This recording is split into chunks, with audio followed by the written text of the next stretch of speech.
Lesson 18, I will solve multi-step word problems modeled with tape diagrams and assess the reasonableness of answers using rounding. All right, so today we're going to look at some word problems, or we call these application problems too. When you see this word multi-step, multi means many. So when you see multi-step, that means that we're going to be solving some word problems that have many steps, or at least more than one step. All right, so let's take a look at our problem set today. Go ahead and write your name, and then let's take a look at the directions. Draw a tape diagram to represent each problem. Use numbers to solve and write your answer as a statement. So again, we are using application problems, so we are going to always use the read, draw, write a number sentence, write a word sentence or a statement process. Now it tells us what to draw. It tells us to draw a tape diagram, so we already know what our D is going to look like. All right, so let's begin by reading this problem carefully. In 1 year, the factory used 11,650 meters of cotton, 4,950 fewer meters of silk than cotton, and 3,500 fewer meters of wool than silk. How many meters in all were used of the three fabrics? So as I read through this the first time, it was a little bit confusing. It had a lot of comparing words, like I heard fewer meters of silk than cotton and fewer meters of wool than silk. Sometimes when you read through it the first time and it doesn't make sense, you may want to go back through and read it again. I'm noticing here that as I read through this again, that we're talking about fabric. I see cotton, silk, and wool, and we're comparing them. So I'm going to use a C for cotton, I'm going to use an S for silk, and a W for wool. When I look back here, it tells me exactly how much cotton there is. So I know that I can go ahead and draw my tape diagram to represent the cotton, and I can go ahead and label it. It tells me there's 11,650 meters. So that's a known fact. I don't have to do anything to figure out the cotton. But then when I look again at the silk, it says there's 4,950 fewer meters of silk than cotton. So that tells me that there's less silk. And when I read back through it again, it tells me exactly how much less silk. It says that there is 4,950 meters less silk than there is cotton. Then when I read the last statement, 3,500 fewer meters of wool than silk. So that means that there's even fewer wool than there is silk. And again, it tells me exactly how much fewer. It says that this space right here is 3,500 meters. And we're trying to figure out how much was there in all. Okay, so there are a couple ways that we can approach this. First of all, I'm going to need to know how much silk there is and how much wool there is. So which one do you think that I should try to figure out first? Well, it'd be kind of hard to figure out the wool when I don't know the silk, so I better figure out the silk. So if the cotton is a total of 11,650 meters, and I know that this part here from here over is 4,950 meters, I'm just trying to figure out this part right here, which is the same amount as the silk. Then am I going to use addition or am I going to use subtraction? Well, I'm going to use subtraction, right? I'm going to take 11,650 meters and I'm going to subtract 4,950 meters. So again, I want you to notice that I made sure to line up my ones, tens, hundreds, and thousands. If I just started with the 4 over here, I would be putting the 4 in the 10,000s place, and that's going to change the value and it's going to get my problem incorrect. So before I can subtract, I've got to look at the ones, I'm ready to subtract, the tens, I'm ready to subtract, but in the hundreds, I'm not ready to subtract. I'm going to have to go over here and decompose this 1,000, and that's going to leave no thousands, but it's going to give me 16 hundreds. Now look what happened to thousands. I'm not ready to subtract, so I'm going to take this 10,000. That leaves no 10,000s, but it gives me 10 thousands. Now I'm ready to subtract. So I have 0, 0, 7, and 6. So 6,700 meters. That is how much silk there is. Now, do you think you can figure out how much wool there is? What do you think we would do?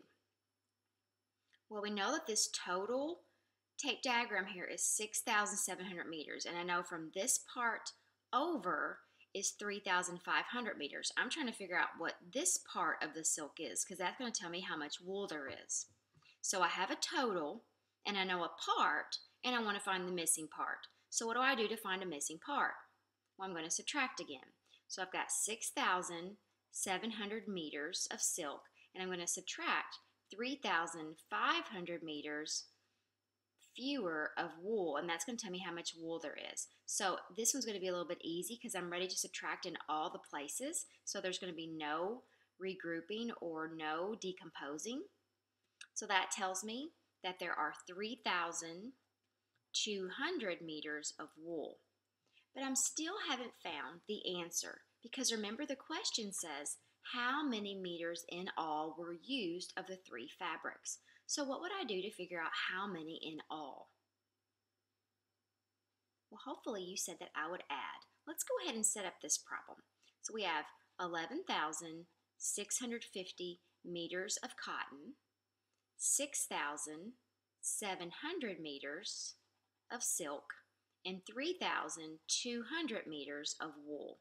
So we're going to add all of these together. Now, notice what I just did.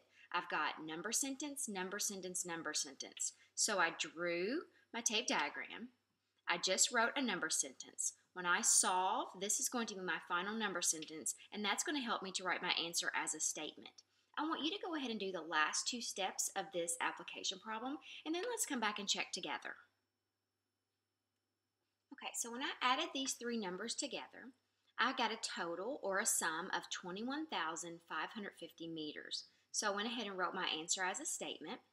21,550 meters of fabric was used. So this was a multi-step problem. Obviously, it took us more than one step. That's why in this problem set, there are only 3 problems because each application problem has several steps. Let's take a look at problem number 2. The shop sewed 12,789 chocolate and 9,324 cookie dough cones. It sold 1,078 more peanut butter cones than cookie dough cones and 999 more vanilla cones than chocolate cones. What was the total number of ice cream cones sold? Now, at first glance, this might be a little bit intimidating to you because it gets kind of confusing. Again, I'm hearing words like more, and I'm hearing more. This tells me that we are comparing. So when I have a comparison problem like this, I'm going to use my draw as a tape diagram just like it told me, and I'm going to use the tape diagrams to help me to compare. So I have chocolate, and then I have cookie dough, so I'm going to use CD for cookie dough. And then it says peanut butter, so I'll use PB for peanut butter. And then it says vanilla, so I've got 4 types of cones. Now it tells me exactly how many chocolate cones. So I can just fill this in, 12,789. And it tells me exactly how many cookie dough. Now it says 9,000, so I'm going to make this tape diagram a little bit smaller because 9,324 is obviously less than 12,789. Now it said that it sold more peanut butter cones than cookie dough cones. So when I'm getting ready to make my peanut butter tape diagram, should I make it longer or shorter than the cookie dough? Well, it's going to be longer, isn't it? Because it says more. Now, I don't know if it's going to be as long as the chocolate or not. I'm not going to be too picky about that, but I do know that it's longer. And I'm going to know exactly how much longer. It tells me it's exactly 1,078 more. So I'm going to go ahead and tag the space that extends out past the cookie dough as 1,078 because this is how much more peanut butter than cookie dough that they sewed. Now I have 999 more vanilla cones than chocolate cones. So this is going to be the longest one of all, which kind of makes sense. I'm sure they probably do sell more vanilla than anything. So I made this a little long, but that's okay. So this is exactly how much longer the vanilla should be than the chocolate. It's 999. Now, obviously, this isn't very accurate because I've got 1,078 being shorter than 999. Forgive me, it's not perfect. Now, I'm going to go ahead and draw this line here because this is how much longer it is than the chocolate, okay? Now the question says, what was the total number? So I'm looking for the total here. I can use the question mark. I think I'm going to use I as my variable for ice cream cones. In my last problem, I just put a question mark, which kind of means the same thing. All right, so again, this is a multi-step problem. Now they've already solved for us exactly how much chocolate and how much cookie dough. Now we can figure out which one we want to do next. In this case, it doesn't really matter because we already know how much chocolate and cookie dough there is. If I want to know how much peanut butter cones there are, what do you think I'm going to do? I know that there is this much more than the cookie dough. So this is a part and this is a part. Am I missing a part or am I trying to find the total together? Well, in this case, I'm trying to find out the total together because I know that this part of the peanut butter is 9,324 and I know that this part is 1,078. So I'm trying to find a total. So in this case, I'm not going to subtract. I'm going to add. I don't have a missing part. I have a missing whole. So I get to add this time. All right, so 4 plus 8 would be 12. 2, 7, and 1 would make 10. 3 and 1 make 4. And 9 and 1 make 10. So there were 10,402 peanut butter cones sold. All right, so now let's take a look at vanilla. So again, I know that this section of the vanilla is the same as the chocolate, and the chocolate is 12,789. And I know that this section of the vanilla is 999. I'm trying to find the total. So again, I'm going to use addition. This time I'm going to use the chocolate, which is 12,789, and I'm going to add the 999 more vanilla cones that they sold. I'm going to add these two together. I want you to go ahead and solve this problem, then let's come back and see if we got the same answer. Okay, so let's check our sums and see if they are the same. So I got 13,788. Is that what you got? That makes sense because 999 is almost 1,000. And if I added 1,000 to this, it would be 13,789. But this is one less than 1,000, and this is one less than 1,000 more. So I've got 13,788.